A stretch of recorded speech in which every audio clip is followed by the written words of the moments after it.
Saya ngeliatin aja di situ sambil baca itu manakib. Teringat lagi omongan guru, kalau ada yang lewat sama kamu yang pakai baju hijau di pinggiran kolam itu, atau di pinggir walungan, atau di pinggir laut, kamu kejar. Kata saya kepada guru saya almarhum, siapakah orang tersebut? Dia membalas, kata guru saya, itulah dia Nabi Khidir alaihissalam.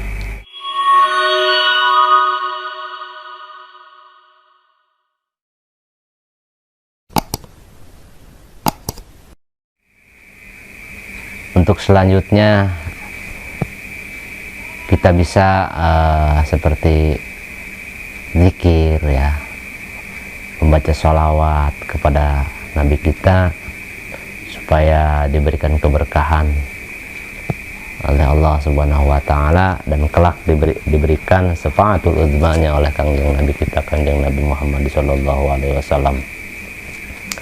Begitu banyak ilmu-ilmu yang telah diberikan oleh Nabi kita kepada guru-guru kita ya, masyayikh kita, sampai sekarang masih ada. Alhamdulillah tidak akan hilang ilmu ma'rifatullah.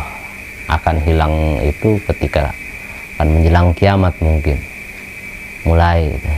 Tapi kalau menceritakan kiamat ya ngeri-ngeri sedap sih, ngeri-ngeri sedap. Dan ada lagi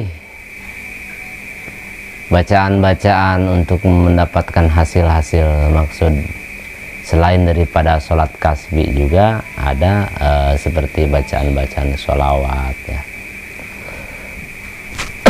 Ada yang mendawamkan manakib ya, manakib, ada yang mendawamkan itu rawatib.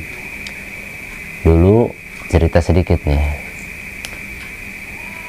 saya pernah berpengalaman membaca manakib Tuan Syekh Abdul Qadir Al-Jailani ya, mungkin di atas ya ada juga fotonya.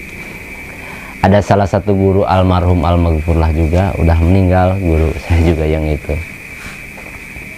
Beliau menyarankan kepada saya baca ini manakib di bahasanya walungan, danau ya, di danau atau di tempat air besar gitu. Di laut juga bagus, cuma kalau di laut susah ininya ngebedainnya. Tapi kalau di danau kan bisa, kolam ikan bisa, kolam ikan, cari dekat-dekat air, baca manakibnya di situ dengan secara khusyuk ya, mulai dari sekitar jam 10 malam atau jam 11 malam lah, jangan masih siang, dekat-dekat waktu-waktu ijabah ya,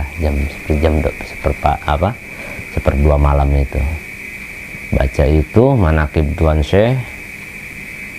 Alhamdulillah itu kata guru, jangan selesaikan doamu, jangan berhenti baca manakib kalau udah ada ciri-cirinya. Apa itu ciri-cirinya? Saya juga aneh, itu aneh.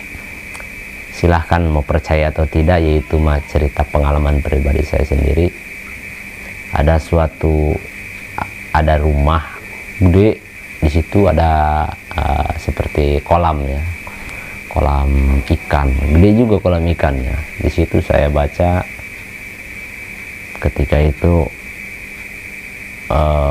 mulai hujan rincik-rincik begitu malam Jumat. Saya berdua,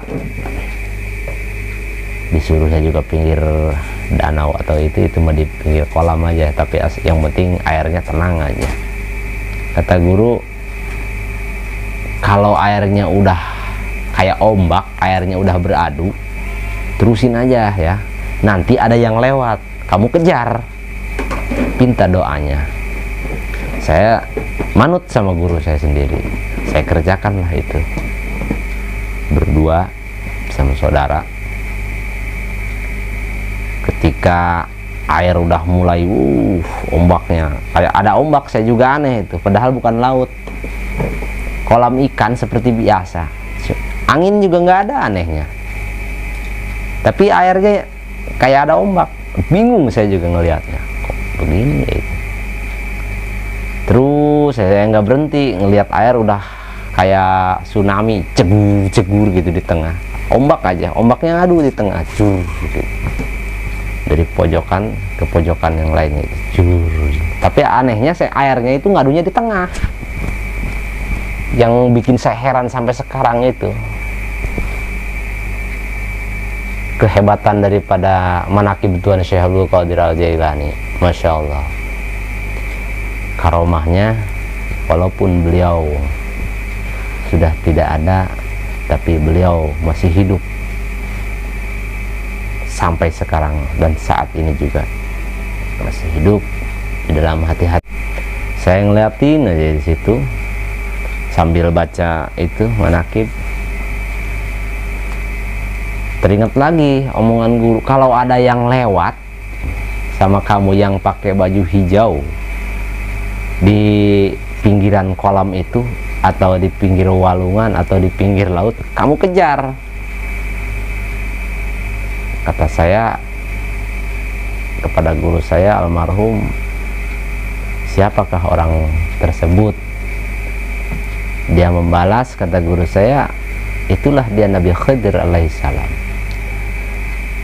Dan waktu saya ngerjain itu ya, saya dikasih apa ya, ngedon, takut. Anehnya itu takut, ngeri. Ngerihnya apa, lihat air doang ngadu itu.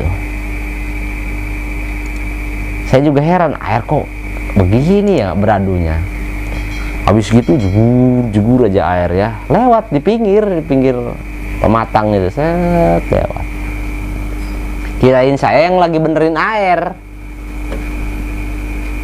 Biasa kalau di kampung itu kan petani ya, malam juga kadang benerin air. Kirain saya yang benerin air. Pas dideketi, pas dilihat-lihat ya, ternyata luar biasa. Berpakaian serba hijau, pakai sorban biasa, bawa tongkat. Tinggi orangnya, cuma saya lihat dari kejauhan. Bulu kuduk saya sampai merinding sekarang juga. Kalau nyeselnya lesel, padahal itu kalau saya samperin mah, kata guru saya, kalau itu udah lewat kamu kejar, minta doanya, nggak usah minta apa-apa lagi, minta doanya, minta diberkahkan hidup, minta diberikan umur yang barokah, minta diberikan ilmu yang manfaat. Disuruhnya seperti itu kepada beliau. Saking saya ketak, gara-garanya apa? Saudara saya kabur duluan gara-gara lihat air yang ngadunya di tengah sambil malam itu. Aneh saya juga, itu pintu rumah juga duak diduk. Ini angin yang nggak ada, tapi siapa yang mainin gitu. Rame sendiri itu. Pas lama saya saya ngeri juga lihatnya. Udahlah, ya tutup lagi. Wallahu a'lam bishawab. Itu baca manaqibnya, masuk ke dalam, kunci pintu lagi di dalam rumah itu. Pas siang saya baru keinget, Masya Allah, kata saya, coba kalau semalam sama saya dikejar dulu. Pas saya nanya lagi sama beliau, guru saya, ini gimana ini, kata saya, kemarin saya nemuin itu sama kamu dikejar enggak? Enggak. Lu gimana sih, katanya. Itu bisa diulangi enggak, katanya. Tergantung, mungkin ya, tergantung sirnya beliau yang sudah mulia. Tapi di situ saya memilih punya keyakinan bahwa manaqib Tuan Syekh Abdul Qadir Al-Jailani atau cerita para aulia Allah itu memiliki kekuatan supranatural mungkin ya, atau kekuatan yang bisa menimbulkan kepada kita bukan kekuatan nggak mempan ditembak, bukan. Jadi kekuatan supaya bisa lebih dekat kepada Allah Subhanahu wa Ta'ala. Ya, mungkin seperti itu. Alhamdulillah.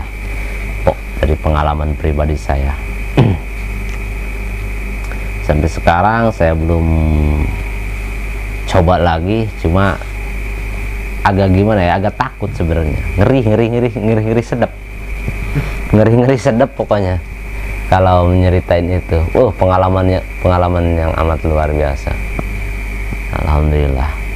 Bahkan cerita guru saya,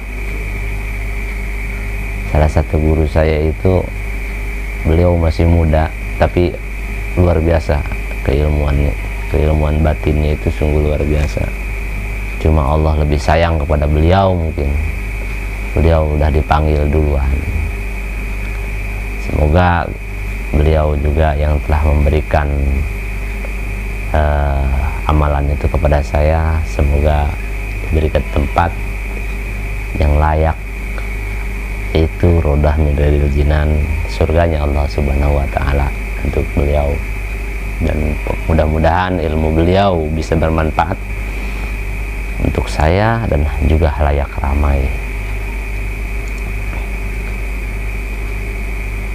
Memang aneh gitu ya, ketika menceritakan sebuah kisah para awliya Allah itu ada unik-uniknya gitu, tapi nikmat gitu. Ketika zikirnya itu Masya Allah, aja agak adem, tenang gitu. Alhamdulillah ya.